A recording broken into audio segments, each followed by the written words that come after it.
Chapter 156. Chapter 155. Plan News, general. No hace falta inclinarse, dijo Aldril, colocando una mano sobre Durgar, instándolo a levantar la cara. Había imaginado que todos los enanos serían como los que había conocido. Arrogantes, testarudos, seres pequeños que no se inclinaban ante nadie. Pero ahora su perspectiva había cambiado. Aún podía ver la arrogancia en los ojos de los enanos, sí, pero también eran capaces de dejar de lado su orgullo por el bien de su pueblo. Con un gesto de la mano, su pequeño y obeso cuervo reapareció. El batir de sus alas era pesado, pero aún así logró mantenerse firme y estable en el aire. Su aparición hizo que los 5 enanos lo miraran con recelo. ¿Puede ese pájaro gordo siquiera volar largas distancias?, preguntó Durgar, frunciendo el ceño al cuervo de Aldril, casi dudando de si el ave sería capaz de entregar la súplica de ayuda antes de morir de un infarto a causa de su obesidad. Aldril, al igual que los enanos, lo miró con sorpresa. Su cuervo había adelgazado hacía poco, ¿cómo había vuelto a engordar? La sonrisa irónica que se formó en su rostro fue señal suficiente para que Tauriel interviniera, aclarándose un poco la garganta para llamar su atención. Lo siento, era tan lindo, creo que lo sobrealimenté, dijo Tauriel con una mezcla de incomodidad y culpa. Con un suspiro, Aldril negó con la cabeza. Ya podía imaginar por qué Tauriel siempre le pedía que sacara el cuervo de su anillo de almacenamiento. Sí, su anillo era capaz de almacenar pequeños seres vivos y mantenerlos estables. Solo necesitaba sacarlos a diferentes horas del día para alimentarlos. No importa, dijo Aldril, acariciando a su cuervo. El ave hinchó el pecho con orgullo, pero lejos de proyectar una imagen imponente y valiente, solo acentuó su vientre abultado, haciéndolo aún más gracioso a los ojos de los demás. ¿Crees que puedes pedir ayuda a los enanos de las colinas de hierro?, preguntó Aldril con cautela. Si bien su pequeño amigo, a pesar de su gordura, había logrado llegar del bosque negro a Erebor meses atrás, la distancia entre las montañas de Run y las colinas de hierro era mucho mayor. El cuervo asintió con arrogancia. Menudo chiste. Quizá fuera un poco gordo, pero sus poderosas alas le permitían volar 5 días seguidos sin descanso. Su mirada desdeñosa se fijó en los enanos y graznó con visible disgusto. Enanos de clase baja. ¿Cómo se atreven a dudar de mí? Soy el mensajero del poderoso cazador de dragones y compañero del caballo más hermoso y perfecto de toda la Tierra Media. Aldril, gracias a su conexión con el cuervo, activó pasivamente el lenguaje universal, comprendiendo cada palabra que su pequeño y regordete amigo despotricaba. Se llevó una mano al puente de la nariz y se lo masajeó con fastidio. No dejaré que siga juntando a Estrella Sombra, pensó. Los graznidos del cuervo desconcertaron a los enanos, quienes, por alguna razón instintiva, se sintieron insultados. ¿Un cuervo? Un maldito cuervo. Casi al unísono, comenzaron a arremangarse, listos para apalear al insolente pájaro. Con un suspiro, Aldril acarició al pequeño obeso que ahora estaba posado en su hombro. Basta, pequeño, ve a pedirle ayuda a Dain. Vuela tan rápido como puedas. El cuervo dirigió a los enanos una última mirada desdeñosa antes de volver su atención a Aldril y asentir con devoción. Con un potente aleteo, salió disparado a una velocidad que desafía por completo la lógica de su rechoncho cuerpo. Voló sobre las montañas de Run, rumbo a las colinas de hierro. Al verlo desaparecer en el horizonte, la actitud de Aldril cambió por completo. Su expresión era seria y solemne. Se giró hacia Durgar y lo miró fijamente. Ahora que ha llegado la ayuda, dime, ¿cuál es la situación en estas tierras? Rivendell. Las cascadas caían con esplendor, bañando los alrededores de la vasta construcción blanquecina con finas gotas de agua. Ocasionalmente se formaban arcoíris, ofreciendo una imagen exuberante y hermosa. En un lugar tan hermoso, Legolas y Sigrid paseaban. Esta última, con la alegría de una niña, admiraba la belleza del entorno. De la mano de Legolas, daba pequeños saltos con cada paso, como si el mismo aire de Rivendell la infundiera ligereza. Mira, Legolas. Esos pájaros son preciosos, exclamó Sigrid, señalando con entusiasmo. Entonces volvió su atención a los arroyos que fluían tranquilamente, y su voz volvió a elevarse con alegría. Miren esos peces de diferentes colores. Cada cosa hermosa que cruzaba su mirada era celebrada con la desbordante emoción de una niña. Todo en Rivendell parecía asombrarla, y su entusiasmo era tan contagioso como entrañable. Mira, Legolas, repetía una y otra vez, incansablemente. Y así siguieron caminando un buen rato. A Sigrid no le secaba la garganta, por mucho que hablara. Legolas, Por su parte, solo podía mirarla, con un amor profundo y puro reflejado en sus ojos. La voz de Sigrid era, para él, la canción más hermosa. Cada sonrisa que le dedicaba era una llama que encendía su corazón de elfo. Sin duda, amaba a esta mujer y, si era posible, esperaba que formaran una familia. Desde lo alto de una torre blanquecina, que ofrecía una vista privilegiada del valle donde se encontraba Rivendell, Gandalf y Elrond conversaban tranquilamente mientras observaban a la joven pareja a lo lejos. Su curiosidad se había despertado. Después de todo, era extremadamente raro presenciar una relación romántica entre un humano y un elfo.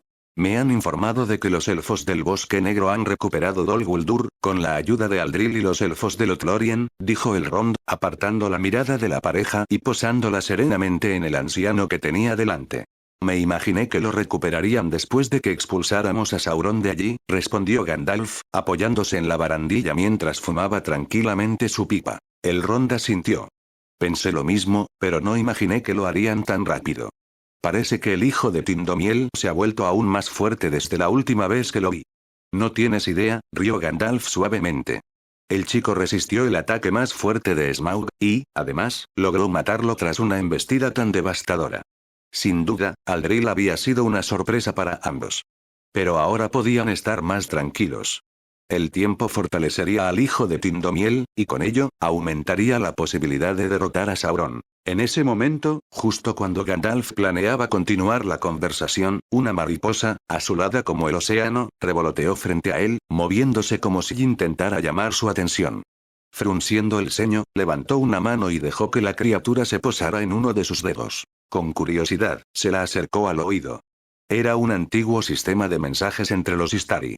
Al principio, pensó que sería Radagast o quizás Saruman quien le enviaba noticias, pero la voz que oyó en el susurro de la mariposa hizo que sus ojos, siempre dulces y serenos, se abrieran de par en par. La mariposa permaneció en su dedo unos segundos más antes de volar, revoloteando silenciosamente hasta desaparecer en el aire. Gandalf, con la rapidez de un joven, se levantó bruscamente, provocando que Elrond lo mirara desconcertado. Por el rostro de su viejo amigo, era evidente que acababa de recibir noticias importantes. ¿Ha pasado algo?, preguntó Elrond, cambiando su semblante sereno por uno más serio. Asintiendo con gravedad, Gandalf lo miró con tensión y asombro. Los Haradrim han sido invadidos por los descendientes de Númenor, aquellos que se aislaron en las islas del mar de Belegaer. La ciudad de los corsarios ha caído ante esta fuerza. Los leales a Sauron están en desventaja, explicó rápidamente. Así que los corsarios han sido derrotados, y ahora los Haradrim luchan contra la invasión de esos descendientes, murmuró Elrond, mientras múltiples pensamientos y estrategias comenzaban a formarse en su mente. Este fue, sin duda, un duro golpe para las fuerzas de Sauron. Si los Númenóreanos del sur conseguían tomar las ciudades costeras, Gondor podría concentrar todas sus fuerzas en la defensa de Minas Morgul, sin temer un ataque marítimo. La situación empezaba a cambiar. No se trata solo de los Haradrim y los corsarios, también ha estallado una rebelión entre los occidentales, añadió Gandalf, con voz ahora más seria. Y Aldril está involucrado, defendiendo a los pueblos enanos y humanos de Run. Conociéndolo, estoy seguro de que acabará ayudando en la rebelión. Hizo una breve pausa, evaluando la magnitud de lo que se avecinaba. Luego, con resolución en la mirada, miró a Elrond. Iré a apoyarlo. Y, si es posible, quizás ambos podamos acabar con esa asquerosa salamandra. 7. General. El desierto de Run ardía. No por el calor abrasador del sol ni por la arena abrasadora. No, ardía con el fuego de la guerra. La rebelión de los occidentales se había extendido tanto que los pueblos que bordeaban el desierto se vieron afectados. Aquellos que se negaron a someterse a Sauron fueron asesinados, y sus aldeas consumidas por las llamas cobardes de los débiles de voluntad. Los enanos, que aún comerciaban y vivían con ciertos pueblos de la región, también se vieron atrapados en el conflicto. Su número ya no era tan grande como en la antigüedad. La batalla de Asanulvisar había reducido su población a tal punto que les era imposible defender sus hogares de los miles de hombres que los asediaban. Solo les quedaba una opción: huir. Pero los hombres al servicio de Sauron no permitieron que su escape fuera limpio. Temían que los enanos ayudaran a los rebeldes, suministrándoles armas y provisiones. Por lo tanto, tendieron emboscadas a las caravanas enanas, masacrando sin piedad a muchos de los cerrojos negros y pies de piedra. Algunos lograron ser salvados por las fuerzas enanas de Durgar, pero otros solo pudieron observar, con tristeza y odio en los ojos, cómo sus hermanos, esposas, hijos y padres eran asesinados. No fueron completamente aniquilados, pues las fuerzas rebeldes intervinieron a tiempo, rescatando a los supervivientes y llevándolos a la ciudad portuaria del Mar de Run. Allí, los enanos se unieron a la rebelión, jurando vengar a sus descendientes caídos. Estos movimientos no pasaron desapercibidos para Sauron. En respuesta, envió una fuerza de 10.000 orcos con la intención de aplastar a los rebeldes y, de paso, deshacerse de los persistentes enanos occidentales. Esto le daría acceso sin obstáculos a Erebor, una posición estratégica que no pensaba dejar escapar por una simple derrota. El asalto orco subyugó a gran parte de los rebeldes. Las ciudades occidentales fueron cayendo una a una hasta que solo el puerto permaneció firme, el último bastión de resistencia contra el implacable asalto de hombres y orcos. Los hombres al servicio de Sauron sitiaron las ciudades cercanas al desierto, cortando las rutas de escape y abastecimiento. Los orcos, liderados por un capitán excepcionalmente astuto, incendiaron las aldeas cercanas al puerto, dejando a los rebeldes completamente rodeados. No pudieron pedir ayuda. Cada ave o mensajero fue interceptado y asesinado, ya sea por orcos o por humanos esclavizados. Ante tal situación, Raisan no pudo más que apretar los puños e idear estrategias desesperadas para romper el cerco y enviar una señal de socorro, quizás a los enanos o a los hombres de Robanion. Se le estaban agotando las opciones, y el tiempo era un enemigo implacable. No podía esperar eternamente al matadragones, aquel del que hablaban los aprendices de los magos azules, quien, según las profecías, vendría y cambiaría el curso de la guerra. En aquel día soleado, donde el atardecer teñía el cielo de rojo, no por la belleza del sol, sino por la sangre derramada de los inocentes, un cuervo sobrevoló la ciudad y se posó en el balcón. No hacía falta leer el mensaje, Raisan ya sabía lo que significaba la llegada de un ave mensajera, incluso estando rodeada. La luna reemplazaba al sol. Sus rayos plateados rozaban los rostros de una familia que corría para salvar la vida. La madre llevaba en brazos a su hija de 2 años. El padre, con su hijo, lanzaba piedras hacia atrás mientras subían una pequeña colina. La desesperación se dibujaba en sus rostros al ver cómo las piedras solo rebotaban en las armaduras de sus perseguidores. «Por favor, déjenos en paz», suplicó el padre sin disminuir el paso. Al girarse para lanzar otra piedra, tan inútil como las anteriores, oyó el grito de su esposa. Con los ojos cerrados, acunaba a su hija con ternura. ¿El motivo? 2 figuras se alzaban en la cima de la colina. Un arco tensado y una espada desenvainada bastaron para asustarla. Creía que su muerte y la de su familia eran inevitables. «Todo está bien», susurró el que tenía la espada desenvainada. La voz, tan serena y firme, disipó los nervios de la mujer como hojas arrastradas por el viento. Con un movimiento lento, levantó la vista. La oscuridad de la noche le impedía distinguir los rostros de las figuras, pero la luz de la luna y las estrellas bastaba para revelar sus ojos. Uno era verde, el otro ámbar. Ambos armonizaban como el verano y el otoño. La mujer jamás olvidaría la calidez que sintió al ver esos ojos, que para ella eran una estrella de esperanza en medio de su noche más oscura. «Yo me encargaré de esto». «Tú, protégelos», dijo el guerrero, y sin decir otra palabra, descendió. La mujer apenas logró seguir su silueta. Solo pudo observar cómo, en un instante, los hombres que los perseguían caían, abatidos por un solo golpe de su espada. Cabezas volaron por los aires y cayeron cerca del esposo y el hijo. Quizás en otro momento, esa visión le habría provocado náuseas, pero ahora no. Ahora, al contrario, sintió que las lágrimas brotaban de sus ojos. No eran de miedo ni de horror. Eran lágrimas de alegría. El esposo, al verla llorar, corrió hacia ella y la abrazó. Su hijo, sin embargo, permaneció inmóvil, aturdido, con la mirada fija en la espalda del hombre que, hacía poco, les había salvado la vida. Aldril sujetó por la cabeza a uno de los perseguidores de la familia. Sus dedos se habían clavado en el casco del guerrero occidental. «Parece que mi protección no era necesaria», dijo Tauriel acercándose. Pero Aldril no respondió. Sus ojos estaban fijos en el mar de llamas que ardía a varios metros de distancia. La aldea de la que provenían las personas que había salvado era ahora un infierno de fuego. Cuerpos inertes y dispersos manchaban la tierra, creando una escena trágica. Sus dedos se hundieron aún más en el casco, perforando el metal. Sin decir palabra, Aldril hundió los dedos en la cabeza del hombre. Este apenas tuvo tiempo de emitir un gemido ahogado antes de que su cráneo fuera aplastado por la brutal fuerza de Aldril. Aldril, murmuró Tauriel, colocando suavemente una mano sobre su brazo tembloroso. Lentamente, el cuerpo de Aldril comenzó a relajarse bajo el toque de Tauriel. Cerró los ojos un instante y suspiró profundamente. Estoy bien, dijo finalmente, volviéndose hacia ella. Le tomó la mano con una delicadeza que contrastaba con la brutalidad de momentos antes. Iré a ver si queda algún superviviente. Tauriel asintió y dio un paso atrás. Ten cuidado. Aldril asintió con una leve sonrisa, pero esta desapareció en cuanto giró la cabeza y corrió hacia la aldea en llamas. Esperaba encontrar supervivientes, pero también soldados occidentales. Necesitaba desatar su ira. Al verlo partir, Tauriel suspiró. Por suerte, con el tiempo, el carácter de su amado había mejorado. La sangre de dragón que corría por sus venas ya no influía en sus emociones como antes. Al darse la vuelta, Tauriel observó a la familia acurrucada, abrazándose con fervor, y al joven que la observaba fascinado.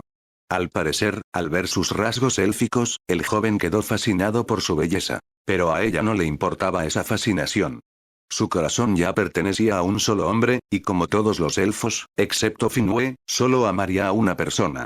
Si Aldril muriera algún día, pronto lo seguiría, consumida por la tristeza. Sígueme, dijo suavemente. La familia no protestó y la siguió en silencio. Caminaron hasta la cima de la colina, donde quedaron petrificados ante lo que había más allá. Un bosque de lanzas de hierro emergió del horizonte, firmemente sostenido por un ejército de enanos que marchaban con precisión militar.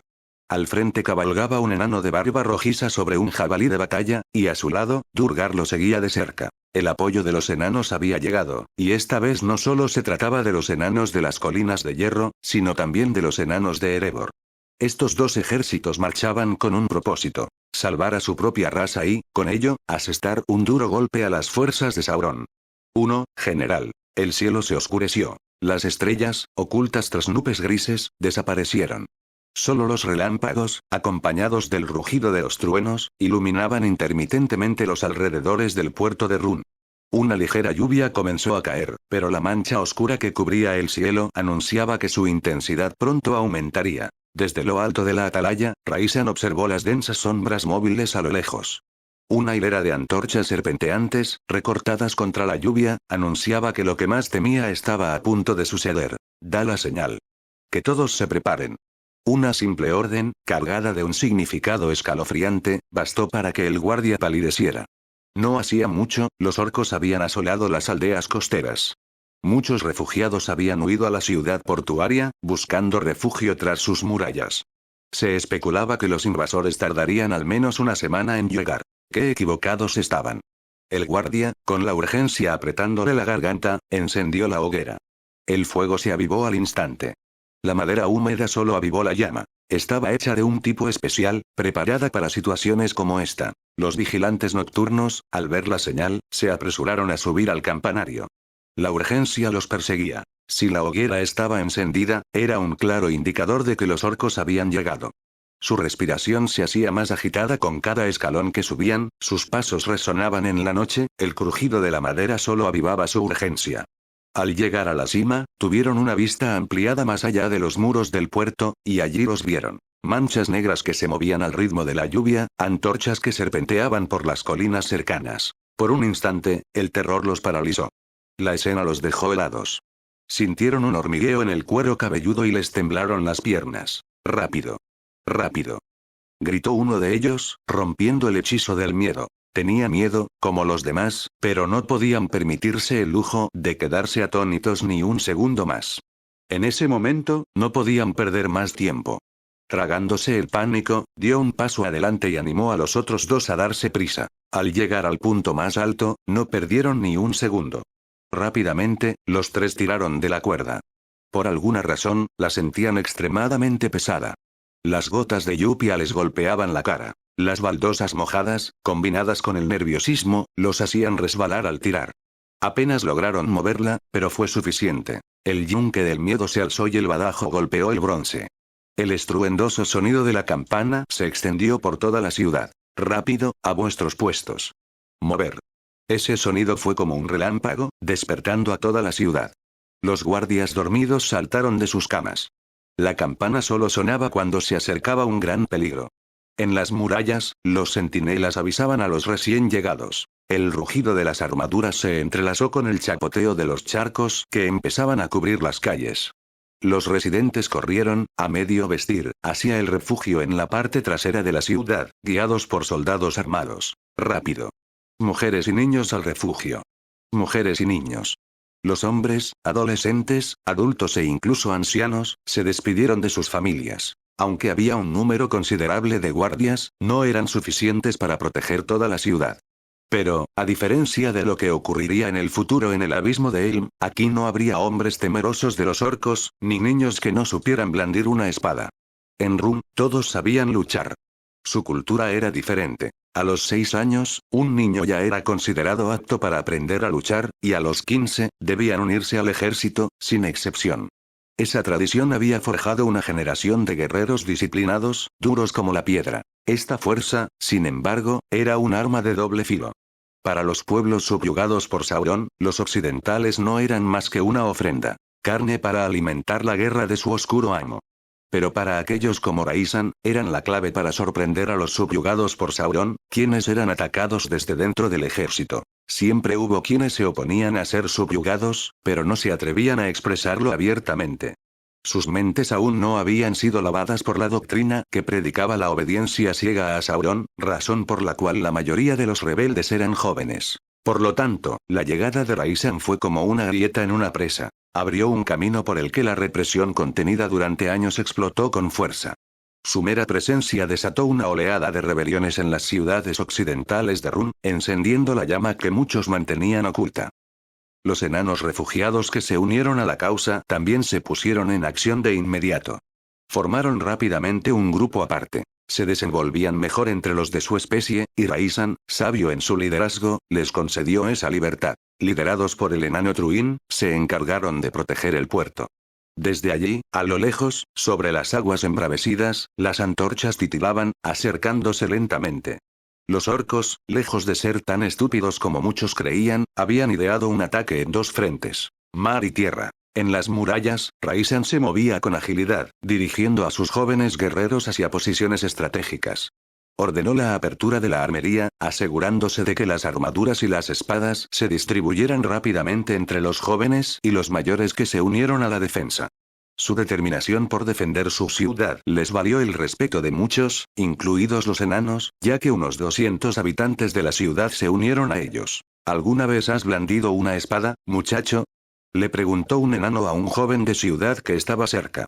Desde los 6 años, mi señor, respondió cortésmente el joven. El enano asintió con aprobación. Muy educado para su edad, pensó. La convivencia con los habitantes de la ciudad había erradicado cualquier vestigio de discriminación racial, y además ahora luchaban por la misma causa. Vaya, vaya, dijo el enano. Esta noche, tu habilidad con la espada podría decidir si vives o mueres. Lo sé, afirmó el joven, con la mirada fija en las antorchas parpadeantes de los barcos que se acercaban desde el mar. Pero no dudaría en morir si eso significa proteger a mi madre y a mi hermana. Esa es la actitud de un verdadero hombre, muchacho. El enano le dio una palmadita alentadora en la espalda. Para los enanos, la valentía y el sacrificio por los suyos eran las únicas credenciales que importaban. Será un honor luchar a tu lado, muchacho, dijo el enano. Su cabello rizado se le pegaba a la cara, empapado por la lluvia que había arreciado, como un presagio de lo inminente. Por otro lado, los orcos marchaban de forma ordenada, una cualidad que solo estaba presente cuando tenían a alguien que los comandara. Sus armaduras resonaban con el chapoteo del barro y el golpe de las gotas de lluvia contra ellas. El líder orco saltó sobre una piedra alta y, con un rugido gutural, señaló hacia la ciudad lejana. El infierno de fuego, muerte y sangre se acercaba al último bastión de los rebeldes. 3. General. Las tablas de madera del suelo temblaban y, con cada minúsculo crujido, los corazones de las mujeres y los niños refugiados se encogían, prisioneros del miedo. ¡Guau! Un rugido gutural, seguido del estruendo metálico de un choque, resonó. La vibración de los muros de ladrillo anunció el sombrío presagio. Una horda de orcos pronto los asediaría. Afuera, en la muralla, los guardias observaban horrorizados. Una densa y oscura marea de orcos se extendía a pocos metros, inundando la llanura. El miedo los invadió, pero no flaquearon. Tenían que ser fuertes para contener el terror. No desfallezcan, valientes guerreros. Nuestras familias dependen de nuestra protección. No podemos fallarles. La voz de Raisan resonó como un trueno. Despertó el miedo, infundiendo coraje en cada corazón. Los orcos, con los dientes podridos al descubierto, mostraban sus rostros deformados, apenas ocultos bajo cascos oxidados. Intentaron infundir terror en los hombres, pero el efecto deseado no fue el esperado. Con un gruñido al unísono, toda la horda comenzó a golpear sus lanzas contra el suelo fangoso, creando una sinfonía metálica. Quienes no portaban lanzas golpeaban sus espadas contra sus escudos oxidados. Raisan observaba todo esto con una serenidad inquebrantable. Con la cabeza bien alta, se giró hacia uno de los guardias. ¿Ya hirvió el aceite? Susurró. Estará listo en unos minutos, señor. Raisan asintió y levantó la mano. Un simple gesto que activó a todos a su alrededor. Preparad vuestros arcos. Arcos listos. Solo esperaron a que los orcos se acercaran unos metros más, hasta que el campo de tiro fuese realmente efectivo. La intensa lluvia y el viento silbante hicieron inútiles los intentos de disparar flechas prematuramente. Al otro lado, en el muelle, enanos y valientes ciudadanos rodeaban los puentes que conectaban con el puerto. Sus proas estaban listas, y junto a ellos, humeantes calderos de fuego y aceite los acompañaban. ¿El motivo? Planeaban lanzar flechas incendiarias para incendiar los barcos orcos. Allá va. Murmuró un enano mientras lanzaba varios barriles al mar. No se hundieron. Al contrario, flotaron lentamente, a la deriva hacia los barcos orcos. Los barriles están listos. Le gritó a Truin. Truin asintió y lanzó una mirada que los recorrió a todos. Inflando el pecho, acentuó su prominente barriga, realzando su barba con un gesto casi natural. Su voz gruesa y potente resonó por encima de los gruñidos de los orcos. Valientes guerreros, esta noche arriesgamos nuestras vidas. Esos asquerosos orcos vienen a masacrar esta ciudad. Creen que su número nos vencerá. Demostrémosles que se equivocan. Los vítores entusiastas hicieron temblar la madera del puerto, avivando la llama en los corazones de los presentes. Todos los preparativos estaban hechos. Ahora solo era cuestión de esperar. Todos contuvieron la respiración por unos instantes, tensos por el nerviosismo. A lo lejos, solo podían observar cómo las naves orcas se acercaban, entrando en su zona de fuego. En pocos minutos, las primeras naves orcas estaban a su alcance. Los ojos de Truin brillaron tras las llamas de las antorchas y, con voz potente, dio la orden. ¡Fuego! Una lluvia infernal de flechas incendiarias iluminó el cielo oscuro. Decenas de flechas impactaron en los barcos, que poco a poco comenzaron a incendiarse. Varios orcos cayeron muertos bajo la marea de flechas, y los pocos supervivientes que cayeron al mar se hundieron lentamente, incapaces de nadar. Así comenzó la batalla por la ciudad portuaria.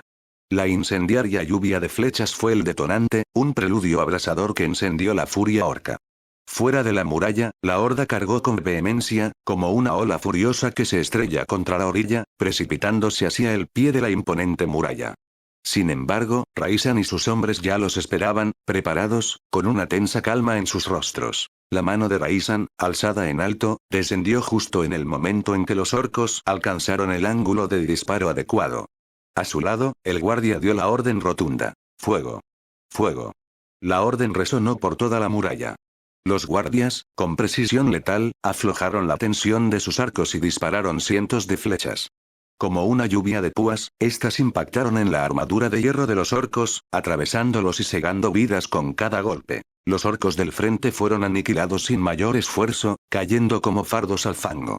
Y los que sobrevivieron a la primera descarga fueron aplastados sin piedad por la imparable masa de orcos que venía detrás, pisoteados hasta la muerte en su frenético avance. La primera línea de orcos se desmoronó, formando una alfombra de cadáveres, pero el resto de la marea siguió llegando, inagotable, sus rugidos de dolor ahogados por los gruñidos de los que aún cargaban. Los primeros orcos en llegar al pie de la muralla atacaron una de las puertas de la ciudad con sus espadas y hachas, ansiosos por derribarla. Lo que no sabían era que les aguardaban calderos de aceite hirviendo. Vierte el aceite. Al ver a los orcos congregarse en gran número, los defensores volcaron los calderos. Con un chisporroteo infernal, el aceite hirviendo empapó a la mayoría de los orcos que asediaban la puerta y sus alrededores. Un grito gutural brotó de sus bocas cuando el líquido ardiente les derritió la piel. Pero esto no los detuvo por mucho tiempo. Los orcos que venían detrás llevaban escaleras, por las que empezaron a subir lentamente. En lo alto de estas, un pequeño goblin esperaba para matar a todos los que pudieran y permitir que los orcos subieran sin problema. Maten a los que llevan las escaleras. A los que llevan las escaleras. Desde lo alto de una colina, a pocos kilómetros de la ciudad, se alzaba un caballo oscuro, relinchando ante la gran cantidad de orcos que asediaban la ciudad portuaria. Su jinete, ceñudo, se giró hacia el enano que montaba un cerdo de batalla y permanecía a su lado. Los orcos ya han comenzado su asedio. Debemos apresurarnos.